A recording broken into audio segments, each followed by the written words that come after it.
యాత్ర జోర్దార్గా నడుస్తున్నది. ఎక్కడికి పోయిన సుత జనాల నుండి మస్తు రెస్పాన్స్ వస్తున్నది.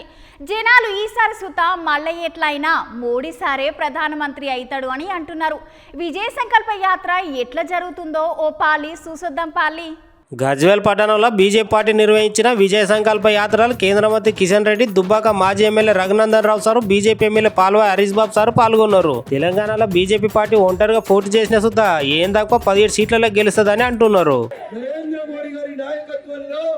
400 సీట్లు ఇంతింతాయి ఒడ్డుడింతాయి అన్నట్టు మొదటిసారి గెలిచినప్పుడు 273 సీట్లు ఇస్తే మోడీ గారు సాల్తలేవు, ఇంకా గట్టిగా పాలించు, కర్రు కాల్చి వాత పెట్టు, ఇక్కడ ఉన్న వాళ్ళకి ఇంకా అర్థమైతలేదు, ఆర్టికల్ 370 రద్దు చేయి, రామ మందిరం కట్టు అని చెప్పి రెండోసారి నరేంద్ర మోడీ గారికి 303 సీట్లు ఇచ్చి దేశంలో నరేంద్రుడిని రెండోసారి ప్రధానమంత్రి చేసింది.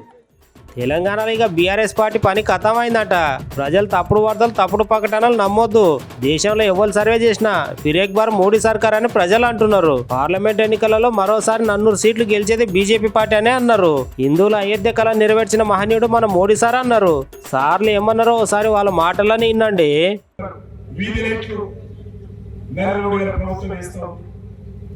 మీ గ్రామంలో సిమెంట్ రోడ్లు నరేంద్ర మోడీ గారు ప్రభుత్వం డబ్బులు ఇస్తారు.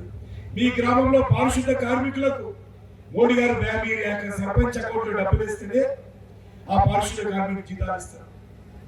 మీ గ్రామంలో వైకుంఠ ధామం నరేంద్ర మోడీ గారు ఇస్తూనే వస్తారు. రైతుల వేదిక నరేంద్ర మోడీ గారు ఇచ్చిన డబ్బుల ద్వారా అయింది. మీ గ్రామంలో స్కూళ్లకు పిల్లలకు యూనిఫామ్ నరేంద్ర మోడీ గారు ఇస్తారు. మీ గ్రామంలో స్కూల్ పిల్లలకు మిడ్ డే మీల్స్, మధ్యాహ్న భోజనం నరేంద్ర మోడీ గారి ప్రభుత్వం వస్తుంది. మీ ఇంట్లో వంట గ్యాస్ కనెక్షన్ నరేంద్ర మోడీ గారి ప్రభుత్వం ఇచ్చింది. మీ ఇంట్లో మీ యొక్క టాయిలెట్ లేకపోతే నరేంద్ర మోడీ గారు ఇచ్చారు. మీ ఇంట్లో ఉన్నటువంటి ఆడబిడ్డల పొదుపు సంఘాలకు అప్పులు నరేంద్ర మోడీ గారు ఇస్తున్నారు. మీ ఊళ్ళలో ఉన్నటువంటి రైతులకు ఎరువులు 1 ఎకరానికి 20,000 చొప్పున సబ్సిడీ ఇస్తారని నరేంద్ర మోడీ సంవత్సరానికి 2